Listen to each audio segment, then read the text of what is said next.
स्वागत है आपका मेरे यूट्यूब चैनल स्टडी विद अमन कुल में।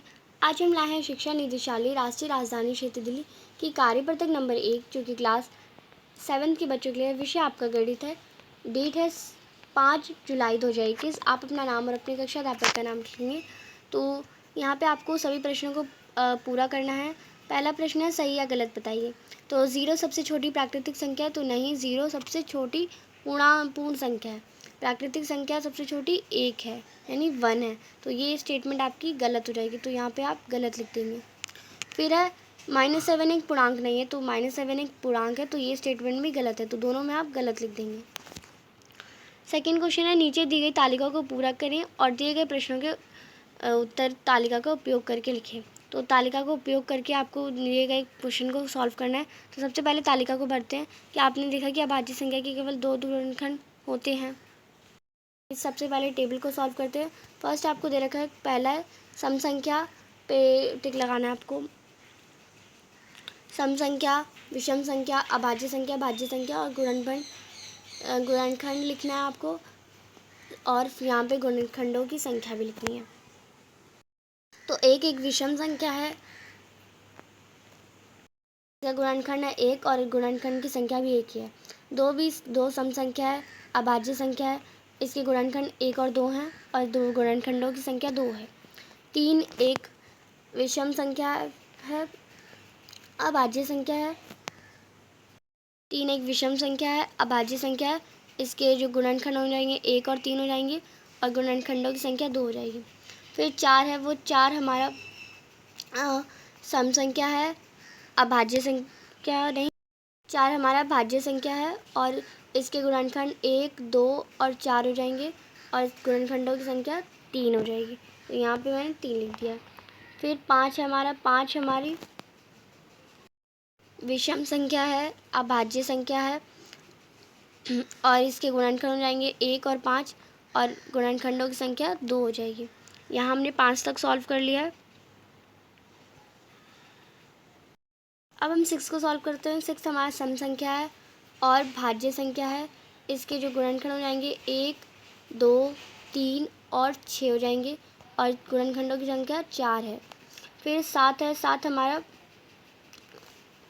हमारा विषम संख्या है, अभाज्य संख्या है और इसके गुणनखंड 1 और 7 हो जाएंगे और गुणनखंडों की संख्या 2 हो जाएगी।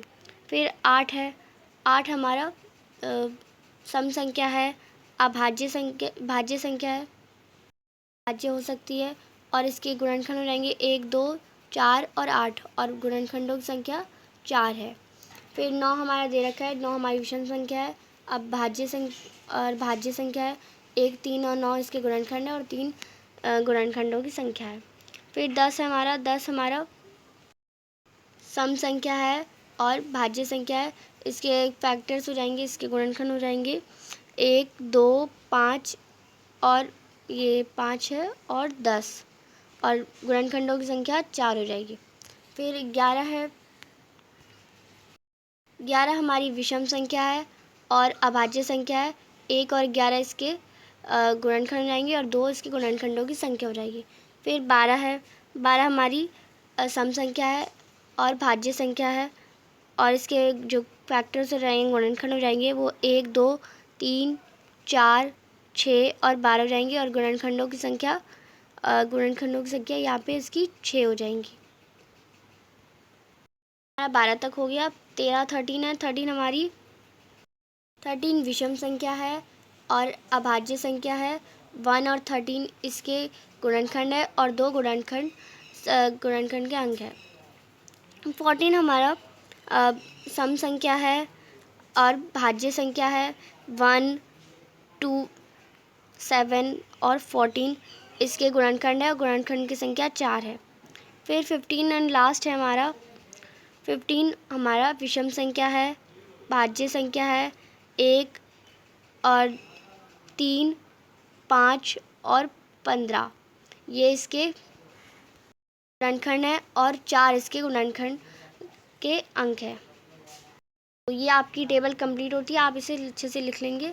अब ये सभी संख्याएं लिखिए जिनके गुणनखंड विषम संख्या में हैं। तो वो संख्या लिखनी है जिनके गुणनखंड विषम संख्या में है, तो वो है 1, 4, 9 और 16। तो इन सब संख्या के गुणनखंड विषम संख्या में है। अब वह सभी संख्या लिखने हैं जिनके गुणनखंड सम संख्या में है। तो इन नंबर्स को छोड़ के सारे सम संख्या में आप वो लिख लेंगे, इस रो में आपको मिल जाएंगे। 10 और 12 के सार्व गुणनखंड लिखे, यानी जो कॉमन हो उसके। तो 10 और 12 के सार्व गुणनखंड है 1 और 2। तो आप इसका आंसर कर लेंगे। थर्ड क्वेश्चन है, छायांकित भाग को भिन्न से सुमिलित कीजिए। अब आपको जो छाया है, आप इससे शेडेड पार्ट है उसे आपको सेम मिलाना है। तो हाफ इसमें कौन सा है, ये है, इससे हाफ है। 1/3 है, यहाँ पे हमारा ये हो जाएगा। 1/4 ये हो जाएगा। 1/5 ये हो जाएगा। और 2/2 हमारा ये हो जाएगा। तो आप इसे मैच कर लेंगे। फिर आपको फोर्थ क्वेश्चन दिएगा, दिए गए गोलों को इस प्रकार सही अंकों से भरिए ताकि जोड़ने पर 20 आ जाए। तो 16 + 4 तो ये हमारा 20 आ जाएगा। 17 + 3 20 आ जाएगा। 40 - 20 तो ये हमारा 40 में से 20 घटाएंगे तो 20 आ जाएगा। 33 में से 13 घटाएंगे तो 20 आ जाएगा। 19 में 1 प्लस करेंगे तो 20 आ जाएगा। 20 में 0 प्लस करेंगे तो 20 आ जाएगा।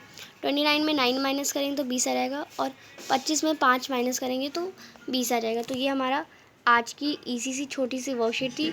आई होप आपको समझ आ गई होगी। वीडियो अच्छी लगे तो लाइक करिए, सभी दोस्तों के साथ शेयर ज़रूर करिए। और अभी तक हमारे चैनल को सब्सक्राइब नहीं करा तो प्लीज़ हमारे चैनल को सब्सक्राइब कर दिए और उसके बाद आने वाले बेल आइकन को प्रेस कर दिए। और आप हमारा टेलीग्राम ग्रुप ज्वाइन कर सकते हैं, लिंक डिस्क्रिप्शन में। इंस्टाग्राम पे फॉलो कर सकते हैं, वो भी आप, उसका भी लिंक आपको डिस्क्रिप्शन में मिल जाएगा। Thanks for watching video. Bye bye guys.